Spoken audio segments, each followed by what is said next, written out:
네, 젊은 정치인들과 함께하는 기운찬 코너 젊은 토론 시간입니다. 김용태 전 국민의힘 최고위원, 장경태 민주당 최고위원 자리하셨습니다. 안녕하십니까? 안녕하십니까, 김용태입니다. 예. 네, 안녕하세요, 장경태입니다. 예. 어제 있었던 윤석열 대통령 3.1절 기념사부터 이야기를 해야 될 것 같은데요. 일본은 침략자에서 파트너가 됐다. 그리고 우리가 잘못해서 국권을 상실한 거다라는 뉘앙스의 이야기를 했는데 여야의 평가는 좀 극명하게 엇갈립니다. 어떻게 들으셨습니까? 저는 3.1절이 아니라 6월 22일 한일 수교의 날인 줄 알았습니다. 3.1절에서 나올 수 있는 발언이 아니죠. 일본과의 관계를 뭐 중시한다 할지라도 수교의 날 정도에서 했어야지. 정말 이 3.1운동으로 인해서 많은 독립운동가들이 모진 고문을 겪으셔서 오히려 그런 이 순국 선열에 대한 애도와 그런 분들을 기리는 날이 돼야 될 텐데 오히려 세계사 변화에 제대로 준비 못해 국권을 상실했던 과거. 그러니까 우리가 잘못했던 거죠. 식민 지배는 조선이 잘못한 거야. 일본이 오히려 우리를 도와준 거다라는 식민지 근대화론에 정말 옛날 구시대적 발상이 나온 거고요. 위안부 강제징용 피해자 등에 대해서는 전혀 이런 반구 언급도 없이 파트너라는 표현을 썼습니다. 이 정말 윤석열 대통령께서 좀 이 소위 낄낄빠빠를 못 하신다는 얘기가 많잖아요. 뭐 네. 갑자기 외국 가서 일하는 적이라고 하지 않나. 아니면 갑자기 딴 데 가서 약간 엄한 소리에서 이 질타를 많이 받으시는데 야 진짜 3.1절 날 굳이 이런 발언 하셨어야 됐나요? 그러니까 차라리 그냥 일본과의 관계에 대한 얘기를 하시기보다는 우리나라도 새로운 어떤 비전과 도약의 계기로 삼자. 뭐 이 정도까지 했어도 제가 이 정도까지 비판하지 않았을 텐데 야 우리가 잘못해서 국권을 상실했다. 이건 좀 너무했다. 이렇게 생각합니다. 제가 뭐 이 자리에서 무슨 말씀을 드리겠습니다만 일단 저는 대통령 생각에는 동의합니다. 그러니까 무슨 말씀이냐면 대통령 말씀을 너무 식민사관이라든지 뭐 이렇게 근대화론이라든지 이런 것은 프레임이라고 생각되고요. 대통령께서 말씀하신 그 미래지향적인 관점에는 저는 동의합니다. 당연히 그렇게 가야 되고요. 다만 지금 장경태 의원 말씀하신 대로 3.1절 날 굳이 이 말씀을 하셨어야 됐을까에 대한 의문은 있는데 어쨌든 저는 대통령 생각은 동의합니다. 그렇군요. 아 그래요? 동의를 그러니까 너무 근대화론에 해야 되는 거 아니에요? 동의합니다. 예. 아니 그러니까 동의를 머스트 해야 되는 어떤 그런 저희가 왜 이렇게 어려운 질문을 답변 하십니까? 저희 6월 22일인 줄 알았어요. 아마 6월 22일 한일 수교의 날인지 잘 모르실 거예요. 네. 6월 22일. 네. 미래로 나아가시죠. 예. 다음으로 다음으로 미래로. 예. 지금 저 임시 국회는 어제 야당 단독으로 소집이 됐네요. 네, 소집 요구했습니다. 네. 예. 3월 1일부터요. 그렇게 되면은 또 국민의힘에서 방탄국회다 뭐 계속 이렇게 주장을 할 텐데. 뭐 방탄을 할래야 저희가 방탄할 수도 없습니다. 이미 국회 본청 당대표실도 이미 압수수색을 당했고요. 예. 중앙 당사도 이미 압수수색 당한 마당에 저희가 막을래야 막을 힘도 없는데 저희를 그래도 과대평가해 주셔서 감사드리고요.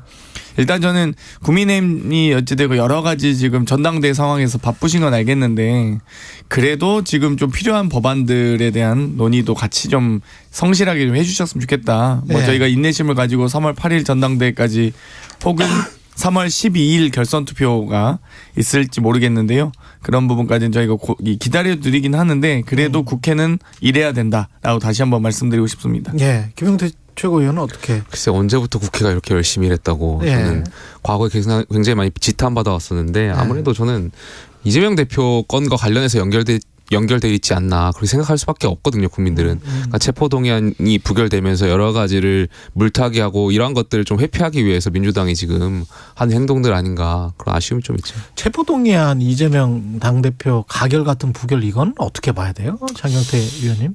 뭐 일단 크게 두 가지 말씀드리고 싶은데요. 첫 번째는 이 노웅래 의원 건과는 좀 달랐습니다. 이 노웅래 의원 때는 여러 이제 지도부나 정무직 의원님들이 이 여러 의원님들과 설명도 드리고 좀 이야기를 나누면서 체포동의안의 분위기를 만들었다면 이번에는 사실 크게 뭐 저희가 뭐 아무래도 대표님 건이고 대표님도 약간 쑥스러워하신 부분도 있고 해서 저희도 좀 적극적으로 하진 않았습니다. 이 부분에 대해서. 그래서 좀 그때와 좀 상황이 다르다는 말씀 드리고 싶고요. 또 한편으로는 좀 여러 가지 이제 표 분산이 되면서 이 여러 이제 뭐 반감을 가진 의원님들도 아직 남아 계신 것 같고 또 이 여러 이 불안감을 느끼고 계신 또 분들도 계시구나라는 거를 좀 적나라하게 보여준 이 사례가 아닌가 이렇게 생각합니다. 민주당이 지금 위기죠. 저희 뭐 각 정당이 위기가 아니었던 적은 없는 것 같긴 한데 그렇기는 해요. 하십시오. 네. 뭐 당대표 탄핵했던 정당도 있는데요. 네.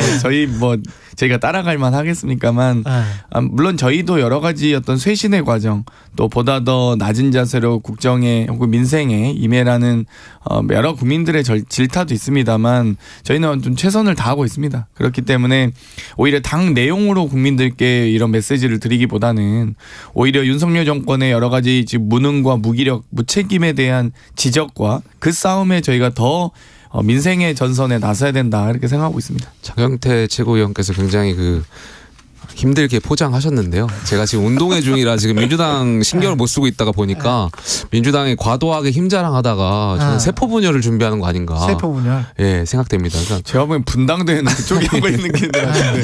그러니까 아니 분당 이야기 나왔으니까 진짜 분당이 민주당도 국민의힘도 지금 가능한 상황으로 가고 있습니까? 어떻게 보십니까? 각 당의 상황을 말씀해 주세요. 저는 솔직히 분당 가능성 거의 제로라고 보고요. 거의 제로다. 탈당 가능성도 개별 탈당 가능성도 없다고 봅니다. 그러면 이재명 대표 체제로 총선까지 그냥 갈 것이다? 뭐 조금의 변화는 있을 수 있지만 조금의 변화는 있을 수 있지만 뭐 저는 이재명 대표 체제로 갈 수밖에 없다. 왜냐하면 네. 기본적으로 야권 이 지도자가 있어야지만 뭐 이 원심력이라는 게 생기는데요. 이 어찌되건 현재 구심력. 야권에서는 아니 원심력이가 분당이든 탈당이든 그런 가능성이 있으려면 예. 정치 지도자가 있어야 되는데 예.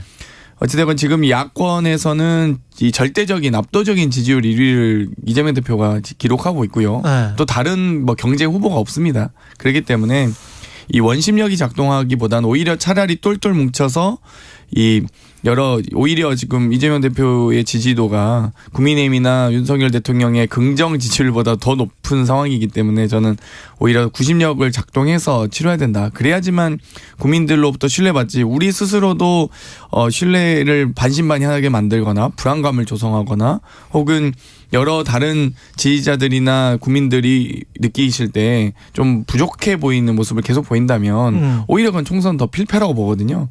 그렇기 때문에 지금 이 대안이 없는 상황에서 또 이 압도적인 지지율 1위를 보이고 있는 그러니까 대표를 중심으로 해서 똘똘 뭉쳐야 된다. 그건 이 정치를 뿐만 아니라 모든 어떤 경쟁 과정에서 기본이라고 생각합니다. 장경태 최고위원님 굉장히 힘드신가 보네요. 말을 굉장히 장황하게 지금 설명하고 계셔가지고. 자세하게 설명한다고. 제가 말씀. 두 가지 중에 하나 아니겠습니까? 그러니까 이재명 대표가 당대표직을 유지하거나 당대표직을 유지 못하거나 두 가지 경우인데 당대표직을 유지한다면 지금 그 그러니까 가결에 찬성하신 민주당 의원들 공천 주시겠습니까?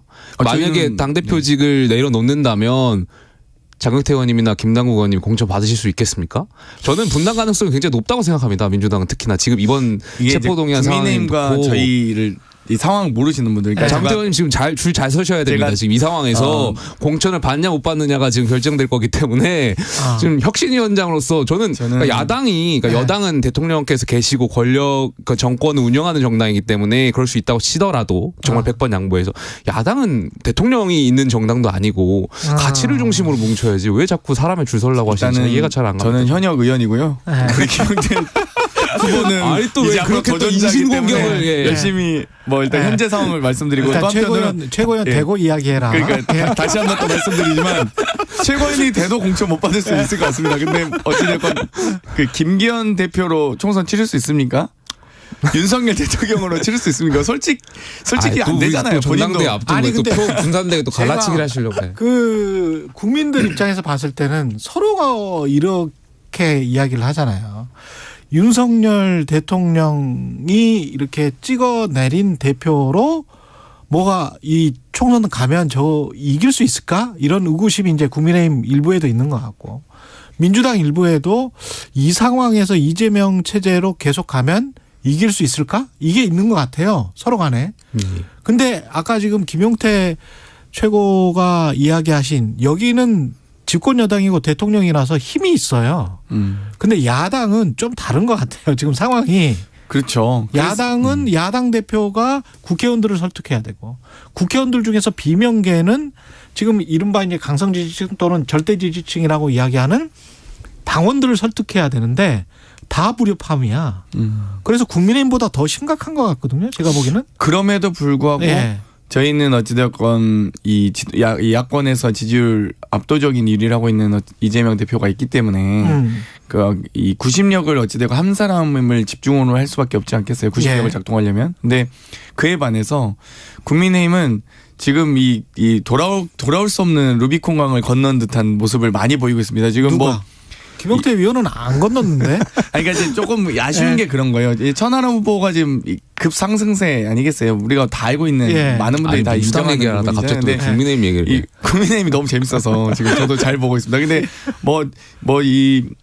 이 족보에도 없는 후보가 갑자기 당대표가 되더니 이런 식의 발언이나 대구는 따뜻하시냐 이런 발언이나 온통 지금 총을 난사하고 계시잖아요. 그러면서 야 국민의힘 저래가지고 저희는 최소한 그래도 전당대회를 치르면 저렇게까지는 안 치르거든요. 근데 그걸 보면서 국민의힘 정말 저렇게까지는 그 당시에 민주당에서 서른 의원이나 이제 다른 의원들이 이재명 대표 되면은 사법 리스크 현실화되고 당 쪼개진다라고 여러 차례 말했던 것 같은데. 그 정도는 저희가 충분히 폭주기관차라고 하고 제가 기억상으로 나왔던 것 같은데 비판인데 지금 국민의힘은 거의 사실상 또 내로남불하고 계신 거예요. 예를 들면 저는 제가 보기엔 전당대 김기현 대표 딱 되는 순간 이제 이 공천 학살자 명단 뜰 것 같아요. 국민의힘에 3월 9일자로 기대하고 있습니다 지금. 근데 그 중에 이제 여러 소위 이준석 바람 등등을 위시한 분들이지 않을까라는 걱정이 됩니다. 근데 정치가 진짜 이렇게 되면 안 되는데 그 상대방의 실책이나 상대방의 이른바 똥보를 원하는 그런 축구가 되면 안 되고. 근데 저희는 본인들이 좀 잘해야 되는데. 근데 민주당은 이 공천 시스템이 확립이 되어 있어요. 그래서 저희는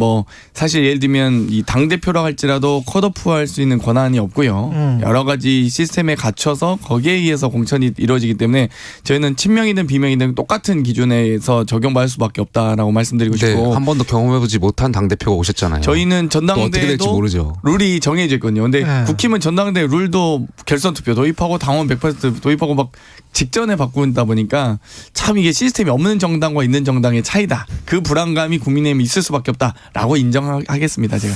의원들마다 요 이야기만 제가 좀 장경태 위원한테 물어보고 민주당 이야기는 여기까지 하겠는데 김남국 의원이 비명계 조직적으로 전화를 돌렸다. 무효표 의도적이었다. 그러니까 뭔가 좀 공모를 했다는 이야기인데 이게 맞습니까? 똑같이 보세요. 저도 확인한 바는 없어서 다 이게 풍문이라서요. 제가 풍문입니까? 검찰처럼 카더라 수사는 할 수 없기 때문에 저도 카더라 발언은 하진 않겠습니다만 근데 사실 이제 한 10대 표 정도 이 가결에 찬성표가 나온 건 일정한 논의는 했을 수는 있다고 봅니다. 그냥 개별적으로 정말 양심과 소신에 따라 투표했다면 그렇게까지 나올 가능성은 저는 낮거든요. 정말 여기서 궁금한 게 논의하면 안 되는 겁니까? 그렇게 비명계라는 논의할 수 있죠. 그래서 저도 왜 그냥 비판하시는지 저는 지금 얼마나 두렵겠어요. 공천 못 받을까봐 지금 이거 상식적인 의원들이라면 가결시켜야 되는데 부결했다가 지금 개딸들인가요? 그분들이 벌써 지금 반란군이라고 해가지고 문자 돌리고 막 명단 색출하겠다고 돌리고 있는데 거기 들어갈까봐 과거에 장경태 의원님 기억 있으시잖아요. 그 조국 전 장관 사퇴했을 때 반성문에 초선 오적이라고 이름 올려가지고 엄청 조리돌림 당하셔가지고 그때 꼬리 내리셨잖아요. 원래 장경태 의원님. 저는 국민 반성문이라고 했는데 꼭 굳이 그걸 또 언론에서 이제 붙여가지고 했는데요. 언론 탓이다.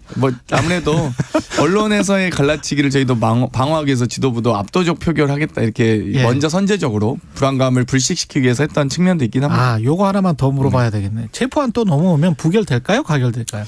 당연히 부결된다고 봅니다. 당연히 부결된다. 이번에는 저번에 오히려 저는 예방주사 맞았다고 생각하고 있고요. 오히려 좀 더 의원님들과의 소통이나 의원님들의 불안감을 불식시킬 수 있는 계기가 또 됐다. 그리고 그분들의 불안감을 좀 예측하는 수준이었는데 어떤 분들이 진짜 불안하시고 어떤 분들이 아직 반감이 해소되지 않았구나는 좀 성적표가 나온 느낌입니다. 알고 있어요? 그러면? 제가 지금 왜 민주당의 당원 당규를 봐야 되는지 잘 모르겠지만 한 궁금한 게 생겨가지고 국민의힘 어쨌든 그 불구속 약간 체포동의안이 부결됐으니까 검찰이 어쨌든 기소할 가능성이 높은 가능성이 있잖아요. 그러면 민주당의 그 당원 80조인가에 보면 기소와 동시에 당직이 정지되고라는 규정이 있잖아요. 물론 이제 그 예외 조항이 있는데 당무위의 근데 어쨌든 그거는 이제 다시 당무위가 판단을 거쳐야 되기 그 기간까지는 기소와 동시에 당직이 정지된다라는 규정이 있더라고요. 판단 이후에 기소 중지되기 때문에 기소 동시에가 아니고 사무총장이 판단해야 돼. 왜냐하면 제가 해석하기로는 기소와 되고 엔드 그리고 정지된다라고 되어 있길래 뭐 대표가 당원권 정지 받을 리는 없으니까 저희는 국민의힘처럼 뭐 당원권 정지 1년 6개월 받을 김용태 리는 최고위원은 없으니까. 어떻게든 좀 정지를 시켜버리고 싶은. 아니 그게 뭐 국가와 국민을 위한 길 아니겠습니까? 아 그게 국가와 국민을 뭐 근데 위한 저는 길이죠. 오히려 검찰이 어차피 답정 기소이기 때문에 빨리 기소했으면 좋겠어요. 그리고 재판에 가서 이 여러 범죄 혐의에 대해서 그냥 재판에서 그냥 다 공개했으면 좋겠습니다. 오히려 그래야 검찰도 속 편하고 아마 수사하는 검사들도 힘드실 거예요. 지금 압수수색 332번이 나셨는데 지금 뭐 더 이상 이 압수수색 할 것도 없어요. 털어봐야 뭐 나올 것도 없으니까요. 빨리 그냥 재판하시고 뭐 재판을 패소하시면 되죠. 변호사인 줄 알겠습니다. 네. 국힘 전대로 가보겠습니다. 어대현은 맞습니까 지금? 어차피 대표는 김기현. 글쎄 제 개인적인 생각으로는 지역을 돌다 보면 그래도 결선 투표는 가지 않을까에 대한 생각이 있어요. 그러니까 많은 당원분들께서 윤핵관이라고 한 분들에 대해서 이대로는 정말 안 된다. 저희는 민주당하고 다르거든요. 많은 당원분들께서 상식적이고 현명한 판단을 하고 계셔서 그러니까 김기현 후보가 당대표가 될지 안 될지는 제가 잘 모르겠습니다만 어쨌든 결선 투표는 가지 않을까 생각됩니다. 저는 여기서 또 당무 개입을 지적하지 않을 수 없어요. 그러니까 왜냐하면 1차 투표 있고 결선 투표가 있으면 1차 투표는 확정 투표가 아니거든요. 확정될 수는 있지만. 그런데 3월 8일 날 윤석열 대통령께서 지금 전당대회 참석하신다는 거 아니에요. 그건 뭐냐. 당원들한테 나 참석할 테니까 1차 투표에서 끝내라는 거기 때문에. 아 그런 거예요? 보통 개입하시면 안 되죠. 근데 저는 다른 생각인데 제가 뭐 다른 뭐 결선 투표 3월 12일이시잖아요. 그러니까 대통령실에서 정무수석이 와서 뭐 했던 거는 제가 당무 개입의 의혹이 있다고 여러 차례 지적을 했었는데 이번 장경태 의원 거는 제가 동의할 수 없습니다. 왜냐하면 어쨌든 결선 투표라는 것은 형식인 거고 과거에 저희 보수 정권에서 대통령께서 전당대회에 참석했던 것이 있었던 경험이 있잖아요. 그러니까 대통령께서 오시겠다는데 결선 투표 갑자기 생겼다 보니까 이제 그렇게 결과론적으로 해석을 끼워 맞출 수 있는데 스케줄 조정은 안 돼요? 글쎄, 그러니까 이게 결선 투표를 갈지 안 갈지 모르니까 대통령께서 보통 대통령이 뭐 당 대표랑 이렇게 같이 손 올리고 이러는데 두 사람을 손을 올릴 수는 없는 거 아니에요? 그러니까 3월 8일 날 만약 결선 투표가 가게 되면 두 사람을 다 이렇게 해주실 수는 있겠죠. 아 그래요? 그런 경우 아름다운 그림이겠네요. 누구가 되는 겁니까? 김기현 대 누구가 되는 거예요? 만약에 된다면? 안철수 천하람 중에 한 명인데 제가 개인적으로 생각하기에는 근데 요즘은 다시 천하람 후보가 지지율이 올라가다 보니까 지지세가 천하람 후보가 갈 가능성이 좀 더 높지 않을까. 근데 안철수 의원이 이대로는 안 되겠다고 해가지고 상당히 좀 대통령실에 비판적인 발언을 하고 뭐 이런 것들이 좀 영향을 미칠 수 있습니까? 저는 안철수 후보께 아쉬웠던 점이 바로 이 지점인데 그러니까 처음에 유난연대라고 말씀하셨을 때 그 대통령실에서 나와서 정무수석에 와서 이렇게 했던 것들 그때 조금 더 일찍 말씀하셨으면 당원들이 이제 유승민, 나경원 전 의원을 향한 집단 린치의 그 부글부글함이 안철수 후보께 더 갔을 텐데 지지세가 지금 와서 그때는 이제 그러니까 어떤 별 말씀 없으시다가 이제 와서 좀 말씀하시는 것이 좀 시기적으로 안타깝다라는 천하영인 멤버라서 우리가 객관적으로 들을 수는 없습니다. 아니 저는 왜냐하면 안철수 후보를 제가 전당대회 출마 전에 따로 둘이서 만나서 이제 얘기를 했었는데 그러니까 안철수 후보가 가진 생각들 상향식 공천에 대한 생각들은 전 동의하고 있어서 그런 점이 좀 그러니까 상향식 공천 하자는 얘기가 당대표 김기현 대도 공천 학살하지 말라는 얘기거든요. 저희는 상향식 공천하자 하향식 공천하자 이런 얘기가 안 나오잖아요. 왜냐하면 저희는 실생 공천이 있어서 당대표에게 일단 컷오프 권한이 없고요. 그리고 실제 모든 어떤 국회의원 총선 후보자들이 이 당원 50% 안심번 50%라는 룰이 세팅이 돼 있습니다. 그게 바로 실생 공천이거든요. 민주당 당원당 잘 개정하잖아요. 4.7 재보선 때 후보 갑자기 내가지고 당원당 개정해서 내고 저희 전당원 투표 거쳤잖아요. 80조 사망 신설하고 뭐. 근데 아무튼 저는 김기현 후보가 이 과반이 안 될 걸로 예상을 하던데요. 똑같이. 근데 윤석열 대통령의 참석으로 인해서 1차 투표에서 끝날 수도 있겠다 생각합니다. 1차 투표에서 끝날 저희가 이미 3월 4일부터 투표가 다 진행되고 4, 5, 6, 7 3월 4일부터 진행돼요? 4, 5 그 케이블 대통령 참석하신다고 문자 많이 돌린대요. 그쪽에서.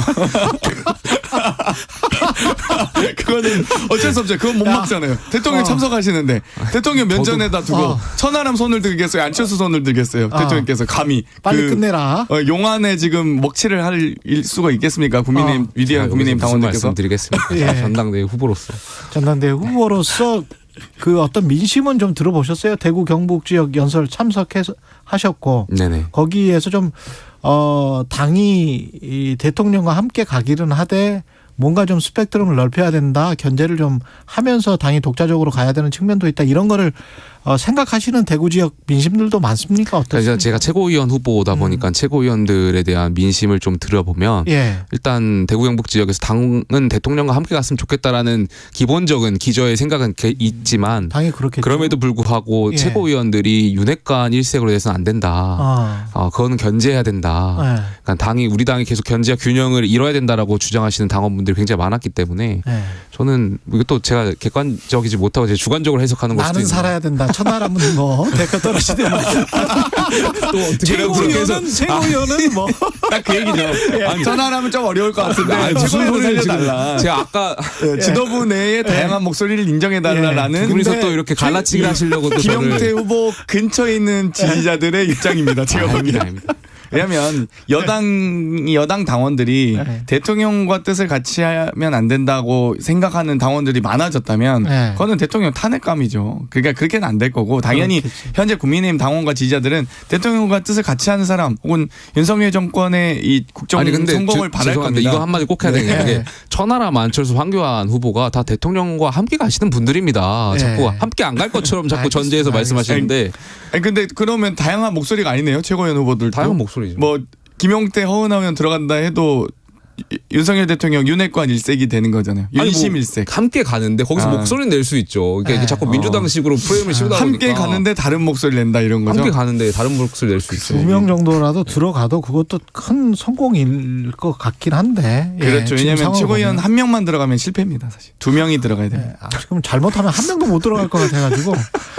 저도 못 들어갈 것 같긴 한데 걱정이에요. 그래서 걱정은 됩니다. 왜냐하면 저는 국민의힘이 워낙 이제 비상식적 정당의 모습이라는 걸 아마 두 후보가 떨어짐으로써 적나라하게 증명할 거라 봅니다. 장해찬 청년 최고 같은 경우는 이 웹소설 때문에 좀 지지율이 떨어집니까? 이긴이 올라올 수 있습니까? 어떻게 보세요? 일단 저는 지지율 떨어질 거라고 생각되고요. 근데 만약에 정말 장해찬 후보가 청년 최고위원회 당선된다고 하더라도 저는 정치를 하기가 어렵지 않을까 생각돼요. 그러니까 웹소설 논란, 그러니까 야설 작가 논란이 있을 수 있는데 그러니까 젊은 정치인이라면 저는 여기에 대해서 실수가 있을 수 있고 사과하는 모습을 좀 보여주셔야 되는데 굉장히 뻔뻔하게 자기는 잘났다. 자기는 작가로서 굉장히 판타지 작가로서 근데 무슨 판타지입니까? 야설인 것 같은데 그러니까 거기에 대해서 그렇게 집권 여당이 지도부가 보인다면 저는 정치는 앞으로 할 수 없다. 그러니까 그분이 입으로 계속 남의 메시지를 가지고 평론가 활동을 하다가 본인 정치를 처음 하시는 것 같은데 정치를 굉장히 우습게 보신 거죠. 일단 뭐 저도 야설이라고 생각하는데 김용태 후보가 야설이라고 말씀을 해주셔서 먼저 저도 인용하겠습니다. 저는 김용태 후보를 인용하고 있기 때문에 그렇게 표현을 해서 근데 너무 적나라해요. 제가 최고위원 모두 발언에서도 얘기를 했지만 봤어요? 모두 발언에서 그 글을 봤는데 사주셔가지고 인쇄 올린 거 아니에요? 야 이건 정말 저도 이제 다른 루트로 봤는데 아무튼 너무 글이 처참합니다. 그냥 뭐 전혀 은유나 이 비유의 감수성 있거나 뭐 전혀 그런 미적 감각이 있거나 이런 거 아니고요. 그냥 이지은 씨, 가수 이지은 씨, 뭐 3단 고음 누가 여기까지 하겠습니다. 혹시 또 명예훼손이 될 수도 있으니까. 그래서 너무 제가 김혜수 배우 뭐 이런 분들 이 해수 바다에 쪘었던 여기까지. 그래서 그다음에 다른 이제 정순신 입에 올리기 정순신 사태로 직전 청년 최고위원으로서 김용태 후보께서 후배를 좀 잘 좀 해주셨으면 좋겠습니다. 3분 남았습니다. 이게 정순신 사태는 책임은 누가 지는 것이고 이게 지금 검사를 임명한 게 문제인지 학폭의 학부모 그것도 이제 소송을 건 학부모를 임명한 게 문제인지 책임지는 사람은 없는 건지 이거는 뭐 그냥 그대로 넘어가도 되는 건지 어떻게 보세요? 아니 이건 누가 봐도 명백한 한동훈 장관의 잘못이라고 보고요. 이 법무부가 인사검증 기능을 하겠다고 약속한 바 있지 않습니까? 그리고 심지어 이 학폭 논란이 있는 정순신 이 전 검사 같은 경우는 한동훈 장관의 동기입니다. 사시 동기입니다. 연수원 사시 동기고요. 같이 이 윤석열 중앙지검장 시절에 다 같이 중앙지검에서 일했던 다 중앙지검 간부들 다 패밀리들이에요. 그렇기 때문에 누가 봐도 윤석열 사단이고 한동훈 장관의 사시 동기고 그렇다고 한다면 검찰총장의 동기이기도 하고요.